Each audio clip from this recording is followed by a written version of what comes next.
Hey everybody, how you doing? I'm Dr. Boyce Watkins from the Black Business School and the Black Wealth Boot Camp. I just finished doing a late night webinar. It was later than we thought it was going to be. It was myself and Damon Dash. We were talking about strategies for starting businesses.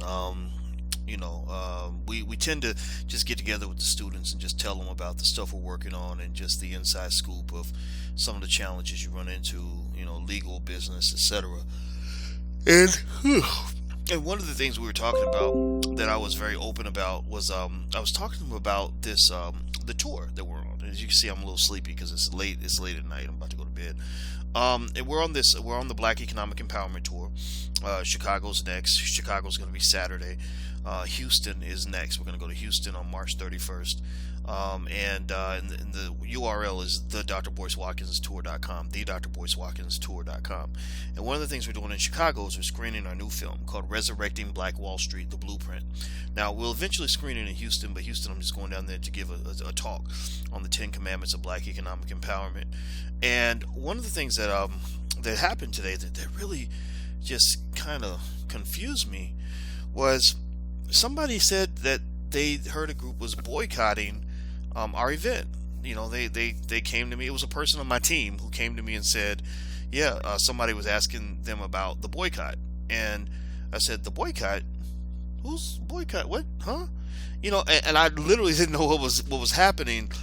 And from what I can gather, the only thing I think may have happened, and I don't know, maybe if somebody's watching who's connected to the people who are doing this, they can explain it to me a little bit better.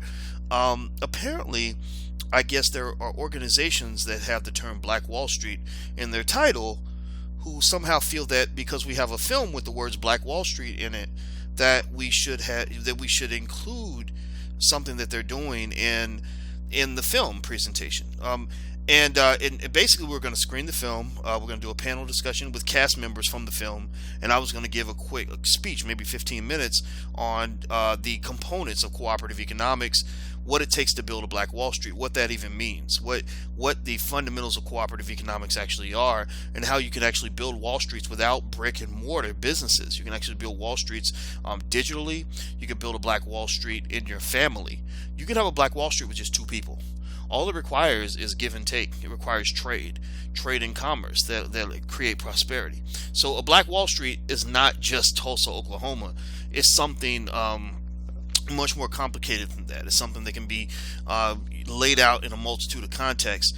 But so when I started hearing these things about the boycott, I said, well, who are these people? Why didn't they talk to us? And then I talked to my operations manager. I said, well, what's going on? I said, did you talk to anybody? Why didn't we find out what they were doing? I don't mind sharing my platform. We have hundreds of business owners every month, or not every month, but at least a couple dozen every month that will come on our platform, and we don't mind telling people what they're doing. We don't mind supporting Black people who are doing good things. And so I was really confused about this boycott thing, and I hope it's not true.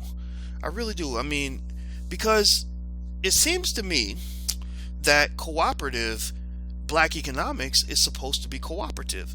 It's not supposed to be competitive or what's the word that I'm looking for? Corruptive, if you will. You're not supposed to undermine what other Black people are doing. And I think that there was a feeling that maybe, and I'm just being honest, I'm just sharing with you guys exactly what's on my heart when I think about this.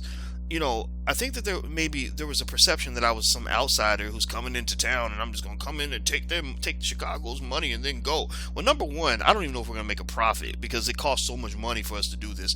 And believe me, we would have welcomed help from these organizations, especially if they're willing to put some money on the table to help us make this happen, because we didn't have a lot of money. We used our own. I pulled money out of my pocket to do this, thousands and thousands of dollars, and I don't know if I'm going to get all that money back. I really don't. I mean, I think we might make a small profit or something, but I'm talking about flying people in, and the money it costs to make the film, the money it costs to get the venue. We got the Harold Washington Center because it's in the south side of Chicago where Black people live, and from what I understand, it is Black owned.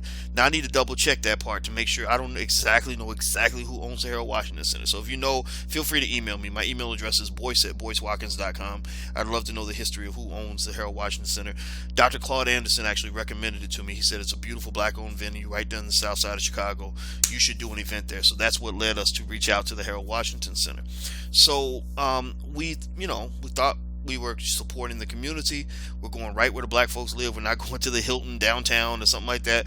We're going to the South Side because Chicago is such a segregated community that that a lot of what happens in the black community happens in the South and the West sides of the city.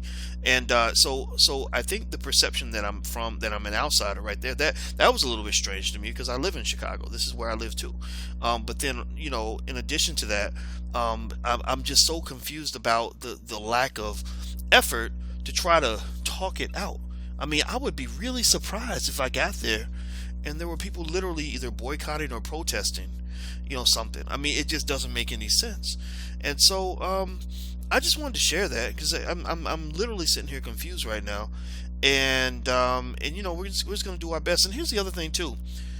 Okay, we're doing our little movie production, our little film thing, and we might do we're gonna do we'll do a few $1,000s or whatever, but you got Oprah Winfrey here doing all kinds of stuff and ain't really thinking about none of y'all. You got Steve Harvey who literally said I don't give a damn about slavery, but you don't really see many folks out protesting or boycotting that kind of stuff, and I just think that that's so interesting to me. I mean, again, not to say that I'm not somebody who shouldn't be boycotted. Maybe maybe I do something. Maybe there's something I do that's screwed up. I don't know. But at the same time, I'm literally confused by it. But either way, though, just make one thing clear. The event will happen.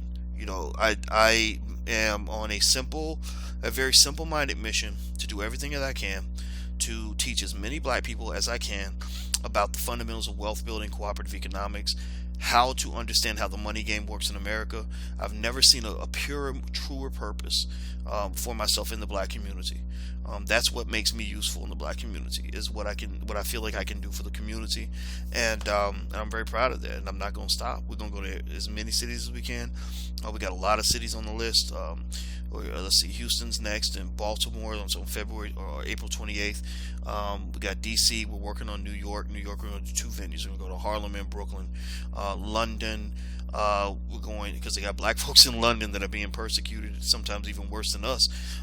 Detroit, DC, Charlotte, Memphis, Jackson, Mississippi, Los Angeles, California, and we ain't gonna stop. It ain't gonna stop. So yeah. So if people have an issue, I guess they should talk to us, because you ain't gonna stop us. That ain't gonna happen. But anyway, the other thing I want to tell you guys about, in case you don't know, I know I repeat it all the time, but I want to make sure you know about our Black Millionaires of Tomorrow program for children. It's a wealth building program for kids. It is off the chain. It is an amazing thing that's going to absolutely positively guarantee that your child, when they're done with the program, if they pass all the self-study exams, they will have an average financial literacy level that will exceed the average college student. And I guarantee that. If you don't feel that way, if you don't see that, then please get your money back, because that is actually probably the best, most impactful thing I've ever created. I'm more proud of that than almost anything I've ever done. So anyway, please feel free to take a look. It's at blackmillionairesoftomorrow.com, and also the tour is the DrBoyceWatkinsTour.com. So I'm about to go to sleep. I'm really tired. You might be able to see it in my eyes because I'm actually just kind of glazed over right now, but I just had to get this off my chest, and I figured, hey, I might as well be transparent. Might as well tell you what's on my mind about it. And you know me. If it upsets somebody, and ain't nothing I can do about that. I'm just here to try to be real with you and real for my people. So take care, guys. I'll talk to you soon. Peace.